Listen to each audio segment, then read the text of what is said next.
여러분 안녕하셨어요? 저는 매누아 영성훈련원장 윤남원 목사입니다. 오늘은 신들과의 전쟁이라고 출애굽기 7장부터 12장까지 나오는 10장을 여러분과 함께 다루어 보도록 하겠습니다. 윤남옥의 말씀 TV에 오신 것을 환영합니다. 여러분 오늘 출애굽기 7장부터 12장에 있는 10장에 대해서 말씀을 드리겠습니다. 모든 여기에서 나오는 그 지역신에 대한 그 참고는 위키백과로부터 얻었습니다. 자, 10장의 목적부터 제가 말씀을 드리고 가겠습니다. 그러니까 이 공부의 그 결론부터 제가 말씀을 드리겠는데, 하나님은 왜 10장을 베푸셨을까?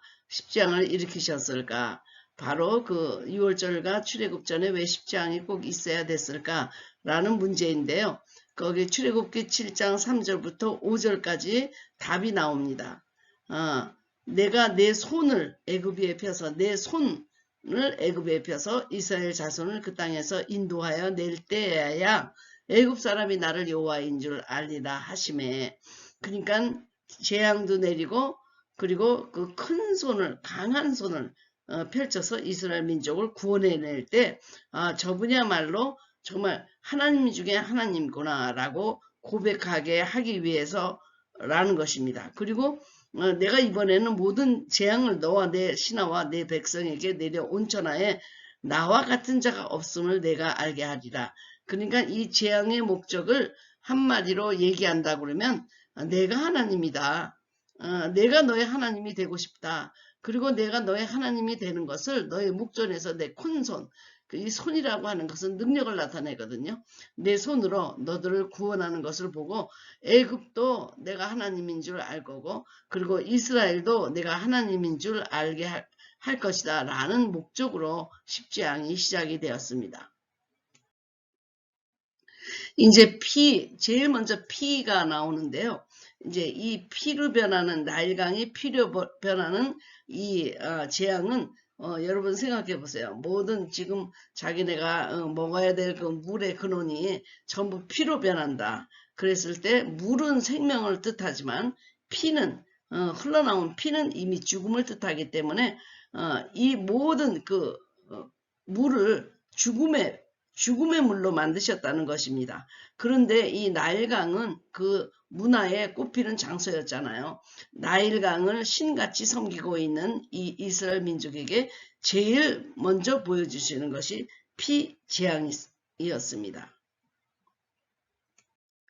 그리고 두 번째는 개구리였는데 대개 개구리는 우리가 성경에 나올 적에 음란하다든지 다산을 의미한다든지 그랬는데 또 이 애굽에서도 이 개구리들을 신으로 섬기고 있었습니다. 그러니까는 그 인간의 몸에 개구리의 머리를 가진 여신 헤트라는 것이 풍요와 다산의 신이 있었는데 이제 나일 강가에 항상 장마를 내려주고 빗을 내려줘서 자기에게 풍요를 가져온다고 생각했던 이 개구리 재앙을 제일 먼저 하나님이 들고 오시는데요. 이 요스사도 똑같이 개구리 재앙을 일으킬 수 있었습니다. 그런데 하나님은 지금 열재앙을 통해서 말씀하고 그 메시지를 주는 건 뭐냐면 그들이 신으로 섬기고 있는 이 모든 것들이 하나님 손 안에 있고 그리고 그들은 하나님이 만든 피조물이기 때문에 그들을 섬기는 것은 아무 능력이 없고 허무하고 쓸데없는 짓이고 그런 것을 보여주기 위해서 애굽 왕에게 보여주기 위해서 이 10장을 일으키고 계십니다. 그래서 개구리는 우리가 흔히 얘기할 때 음란을 상징한다 그렇게 얘기하는데 왜냐하면 다산의 신이기 때문입니다. 그래서 개구리 재앙을 이제 두 번째로 애굽에게 내립니다. 세 번째 재앙은 이 땅의 티끌, 그러니까 땅을 이제 저주하게 되죠. 왜냐하면 땅을 또 그들이 섬기고 있었기 때문에 그 땅의 티끌들을 이로 만들어서 땅의 신 게부가 아무 능력이 없다는 것을 여기서 또 보여주고 계십니다. 자, 흙은 우리의 모든 것, 에브리띵입니다. 흙 한 평만 있어도 우리가 먹을 것이 다 나오는 것이죠. 그래서 우리도 한국에서 얼마나 많은 땅을 섬기고 땅의 신들을 지신들을 섬기고 지신들이 노하지 않기 위해서 때때로 우리가 제사를 드리고 그렇습니까? 이 애굽도 땅을 그렇게 풍요하고 어떤 산물이 나오고 하는 것 때문에 그 땅의 귀신을 섬겼는데 그것이 바로 계부잖아요. 그런데 주님은 이 땅의 티끌을 이로 만드시면서 너희가 섬기고 있는 이 대지의 신, 땅을 섬기고 있는 그것도 헛되고 헛되다. 이 땅도 누가 만들었냐? 땅도 하나님에게 속하고 그리고 땅 갖고 이를 만들 수 있고 그러니까 너희들이 섬기고 있는 이 귀신이라는 것, 잡신이라는 것 아무 능력도 없다라는 것을 계속 바로 왕에게 보여주면서 그럼 너희가 진실로 믿어야 될 하나님이 누구냐? 이것을 또 선포하고 계시는 것입니다. 이제 애굽의 땅을 완전히 황폐화시키고 티끌이 이로 되게 하심으로 말미암아 자기네들이 믿고 있는 이 땅의 신들이 얼마나 허무한가 이것을 또 주님이 보여주고 계십니다. 네 번째는 파리재앙입니다. 이 애굽 사람의 집집에 파리떼가 가득할 것이다. 그러면서 주님이 이런 말씀을 하세요. 8장 22절에 그날에 나는 내 백성이 거주하는 고센 땅을 구별하여 그곳에는 파리가 없게 하리니 이로 말미암아 이 땅에서 내가 여호와인 줄 네가 알게 될 것이다. 그래서 이 지금 재앙과 관련된 잡신은 케프라. 근데 이제 파리나 풍뎅이 같이 생겨가지고 이 애굽 사람이 섬기고 있는 신이었습니다. 그런데 네 번째 재앙부터는요. 고센 땅하고 이 애굽 땅하고 구분하면서 고센 땅에는 이런 재앙이 들어가지 않게 구별합니다. 그렇게 구별하는 것도 놀라운 일이잖아요. 애굽이 전체 파리떼로 들끓는데 하나님의 백성이는 그 고센 땅만은 파리가 들어가지 않았다. 그것으로도 내가 얼마나 능력 있는 하나님 중에 하나님이냐라는 것을 지금 애굽 왕에게 보여주고 있는 것입니다. 너희가 믿고 있는 이 신 아무 능력이 없는 그냥 파리에 지나지 않는다. 파리. 너는 이것을 섬기고 있느냐 하면서 하나님이 거기에 대적하시는 것입니다. 다섯 번째 가축 돌림병이 나타납니다. 지금도 우리가 그 가축 돌림병이 참 많잖아요. 그래서 뭐 닭이나 소나 이런 그 돼지가 살처분하는 경우들이 많은데 주님께서 너희들의 가축 말과 나귀와 낙타와 소와 양에게 이제 돌림병을 주시겠다고 하는 것입니다. 그런데 이때도 이스라엘 가축과 애굽의 가축을 주님이 구별하셔서 이스라엘 자손에게 속한 것은 하나도 죽지 아니하게 하셨다고 합니다. 그러니까 이들은 또 그 암소나 황소나 이런 신들을 또 섬기고 있었거든요. 이런 신들이 아무 능력이 없다. 너희가 섬기고 있는 이런 소라든지 뭐 황소라든지 이거 아무 능력이 없다. 이거는 내가 만든 피조물이다.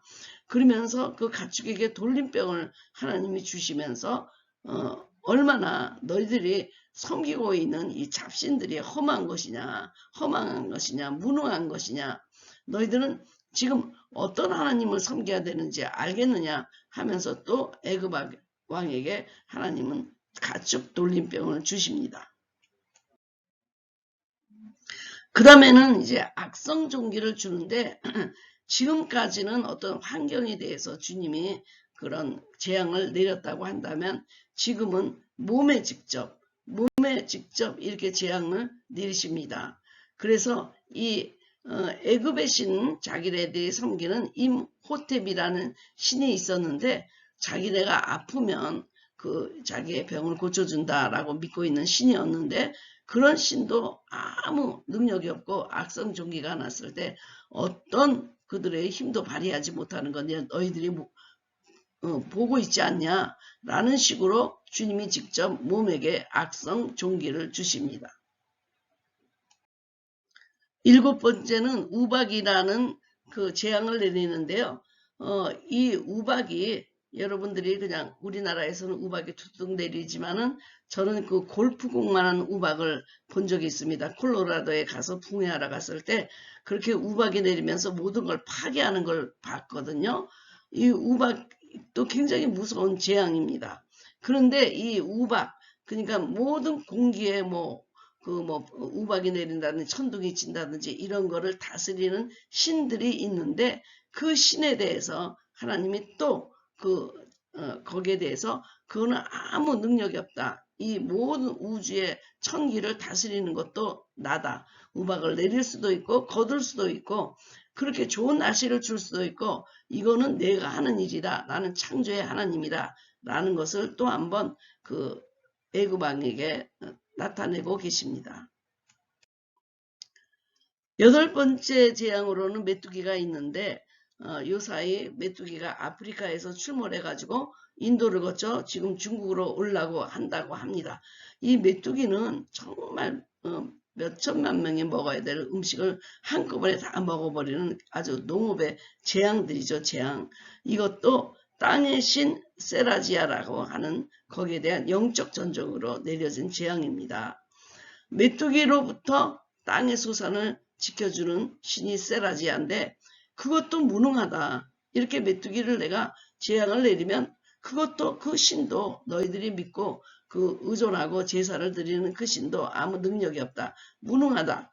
이스라엘을 구원하시는 이 예수님의 하나님의 강한 손에는 어떤 것도 대항할 수가 없다라는 것을 메뚜기 재앙을 통해서 보내주는데 황충이라고 그러죠. 이 메뚜기가 얼마나 무서운가. 지금도 그런 재앙이 곳곳에서 내리고 있습니다.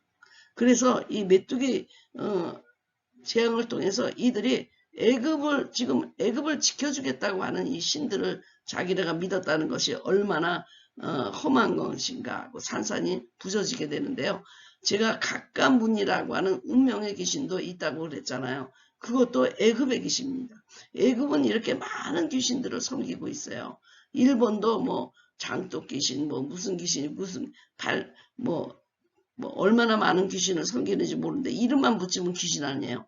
여기도 이렇게 모든 자연을 지켜주고 있는 귀신이 있다라고 믿고 있었는데 하나님은 그것을 다 부셔버리면서 그거는 내 앞에서는 피조물이고 아무 능력이 없다. 너희들이 그렇게 믿는 것은 정말 너희들은 불쌍한 일이다 라고 하나님이 또 바로 왕에게 보여주고 있습니다. 이 재앙이 가면 갈수록 바로는 강팍해지고 그리고 완악해졌는데 그것도 하나님이 만드신 것이었죠. 왜냐하면 계속 그를 강팍하게 하면서 이제 십자가까지 끌고 가고 마지막에 바로가 손을 들도록 하기 위해서였죠. 그러나 흑암 재앙하고 마지막 장자를 죽이는 재앙이 지금 바로에게는 가장 무서운 재앙이었습니다. 왜냐하면 그는 태양을 섬겼잖아요. 태양을 중심으로 모든 그 애굽의 일정들이 움직이고 그를 섬기고 자기가 바로 태양이었고 그리고 장자는 앞으로 태양이 될 사람이었는데 하나님께서 흑암을 재앙을 주시고 그리고 장자를 죽이는 재앙을 주십니다. 여기 흑암 재앙이라고 하는 것은 이 모든 천체라든지 빛이라든지 이런 것도 하나님이 다스린다라는 것을 보여주기 위해서 그들의 최고로 믿는 신인 라라고 하는 그 신이 아무 힘이 없고 무능력하고 헛것이고 이거는 가짜다 하는 것을 하나님이 증명하는 그런 재앙이었습니다. 그러니까 태양을 숭배하는 나라잖아요. 모든 이미지, 태양의 이미지들이 그 애굽 나라에는 있잖아요. 그런데 하나님이 빛을 주지 않으면 그들 신들도 아무것도 할 수 있는 것이 없다라는 재앙을 흑암 재앙, 이것을 3일 동안 하나님이 주십니다. 그 다음에 이제 장자의 죽음이 오면서 이 손을 들게 되죠. 이 재앙은 다산의 신인 오시리스하고 생명의 신인 이세스에 대한 재앙과 대적과 전쟁이라고 볼 수 있는데 그 바로 자체는 자기가 이제 제가 얘기했잖아요. 태양 자체다. 태양 자체. 그리고 바로의 장자는 모든 그 시대 중동시대나 어디나 한국이나 아시아나 미국이나 장자가 굉장히 중요하잖아요. 그런데 그 장자의 죽음을 하나님이 일으키시고 그 재앙을 주시고 이제 요의 완전한 승리가 나타나게 됩니다. 이 재앙 이후에 바로는 패배를 인정하고 이스라엘 백성들을 출애굽을 내보내게 되죠. 그런데 그전에는 뭐 이랬다 저랬다 하는 거 여러분 다 알고 있잖아요. 나가라고 그랬다 뭐 일부만 가지고 나가라 뭐 이랬다가도 마음이 자꾸 변했잖아요. 그래서 하나님이 그 마지막 그 재앙까지 이끌어가기 위해서 그리고 이 바로 왕의 망을 아주 강팍하게 한 것입니다. 우리가 모든 일이 너무 쉽게 이렇게 되면 그냥 우연히 일어났는가 보다 라고 생각할지 모르지만 이런 많은 과정들을 통해서 정말 이거는 하나님께서 승리했구나, 하나님이 하신 일이었구나, 우리가 믿을 분은 하나님뿐이 없구나 라는 것을 고백하게 되는 것입니다. 그러니까 치유도 그냥 단순하게 그냥 첫 번에 그냥 아프기 시작하는데 병이 났다 그러면 자기들도 이 병이 그냥 오진이었는가 보다 그렇게 생각하는 경우가 많잖아요. 그냥 오랫동안 그 과정을 거쳐서 정말 하나님이 나를 치유하셨구나, 하나님의 손길이 있었구나 라는 고백을 할 때까지 하나님의 타임이 있는 것입니다. 그래서 우리가 십재앙에 대해서는 많이 다루지를 않는데 제가 여기서 다루는 것은 여러분이 뭐 재앙이 10개니까 뭐 10개 재앙이 뭐였느냐 이것만 많이 물어보잖아요. 우리가 뭐 성경 퀴즈 같은 데 할 때. 근데 그게 아니고 이 십재앙을 통해서 하나님이 그 애굽의 잡신들하고 대결하시면서 너희들이 믿는 그 하나님은 하나님이 아니고 내가 여호와 하나님이다. 내가 하나님 중에 하나님이고 이런 하나님은 이전에도 이후에도 없을 것이다 라는 것을 하시기 위해서 지금 십재앙이 있는 것입니다. 이스라엘 민족들이 하나님에 대한 믿음이 그때 적었을 텐데 애굽 왕은 이 이스라엘 민족을 내보내주기 위해서 이 십재앙이 필요했고 그리고 이스라엘 민족들은 그 십재앙을 통해서 우리가 믿는 그 하나님이 얼마나 놀라운 그 능력의 하나님이신가를 믿는 마음을 키워준 사건이었습니다. 가장 이 십재앙을 통해서 여러분이 믿으셔야 될 것은 애굽이 믿고 있는 모든 지역신들 그냥 모든 걸 다 믿잖아요. 땅도 믿고 뭐 하늘에 있는 신도 믿고 바다에 있는 신도 믿고 뭐 개구리도 믿고 뭐 파리도 믿고 막 그런데 그런 것들은 하나님의 피조물일 뿐 하나님께서 빛을 주시지 않고 하나님께서 함께 하시지 않으면 아무것도 이루어지지 않고 헛되다. 그러므로 나는 하나님 중에 하나님이다. 나는 너희들의 하나님이 정말 되고 싶다. 라고 말하고 있는 것입니다. 저는 나는 하나님이 되리라 라는 말씀으로 제가 성경을 푼다고 그랬잖아요. 오늘도 이 십재앙, 왜 십재앙을 이렇게 일으키셨을까? 하나님이 되고 싶으셨다라는 것으로 정리하면 좋겠습니다. 365일 축복기도가 한글로 223페이지로 나왔고요. 그리고 영어는 413페이지로 아마존 킨들북에서 나왔습니다. 여러분 제가 이 책을 굉장히 중요하게 생각하는 것은 여러분들을 위해서 기도할 때 뭐라고 해야 될지 여러분들이 뭐 몇 마디 하고 나면 할 것이 없잖아요. 그래서 그런 분들을 위해서 365일 매일 다른 성경의 기초에서 여러분 자녀들에게 그 축복의 유산을 주라고 제가 이렇게 365일 기도를 준비했습니다. 하늘에 이 기도를 심으면 비록 우리가 죽는다고 하더라도 그 기도는 살아서 영원히 우리 자손들과 따라다닐 것입니다. 저도 이렇게 영적 사역을 하고 축사를 하고 이런 어려운 일을 하지만 항상 할아버지, 할머니, 아버지, 어머니 그리고 몇 대를 내려오면서 쌓여진 그 기도 그리고 우리 가정을 위해서 그 교회 성도들이 기도했던 모든 기도들이 모여서 나를 이런 사역을 할 수 있게 돕는다. 저는 항상 고백하거든요. 어떤 것도 재물도 없어지고 뭐 다 없어집니다. 다 나중에 필요 없을 때가 있습니다. 그러나 기도만은 영원히 살아서 여러분들의 자녀들을 눈동자같이 지켜주며 따라다닐 것입니다. 그래서 저는 이 책은 여러분이 소장하고 있어야 되는 책이고 그리고 여러분의 자녀들 영어를 하는 자녀권에 있는 그런 자녀들이나 그런 사람들에게는 영어 기도문을 선물로 줘서 그들도 자녀들을 위해서 기도를 심게 하는 것이 참으로 복되다고 생각하고요. 저는 선물 중에 선물은 이런 책을 그들에게 끝까지 소장할 수 있도록 주는 것이다 생각해서 저는 특별히 이 책에 거는 기대가 큽니다. 다른 책은 한국에서 6권, 그리고 미국에서 3권, 아마존 킨들에서 2권이 나와 있습니다. 여러분, 이번에 사도행전 임파테이션이 나왔는데 그렇게 프린트가 깨끗하게 되지 않아서 여러분들이 조금 보시기에는 그런데 책 자체가 그렇게 됐습니다. 그 칼라를 넣다 보니까 색이 2가지가 들어가서 너무 허옇게 프린트가 됐는데 여러분 책만 그런 것이 아니고 다 그렇다는 것 이해해 주시고요. 좀 불편하시지만 여러분이 이해해 주셨으면 감사하겠습니다. 한국에서는 윤순옥 권사님에게, 미국에서는 잠언 목사님에게 이렇게 연락을 해 주시면 감사하겠습니다. 여러분 끝까지 시청해 주셔서 감사드립니다. 혹시 이 내용이 좋았으면 좋아요, 그리고 여러분이 알림 정도 설정해 주시고 말씀TV 구독자가 되어 주시면 너무 감사하겠습니다. 지금까지 281명의 구독자가 들어오셔서 매일 구속사적인 이 흐름을 공부하고 계십니다. 여러분도 함께 하셨으면 좋겠습니다. 다음에도 또 다른 성경 말씀을 들고 오겠는데요. 여러분 건강 유의하시고요. 그리고 한국에서 일어나고 있는 이 어려운 과정에 여러분이 잘 이겨내시고 잘 문제들이 해결될 수 있도록 저도 기도하겠습니다. 여러분 다음에 또 만나요. 감사합니다.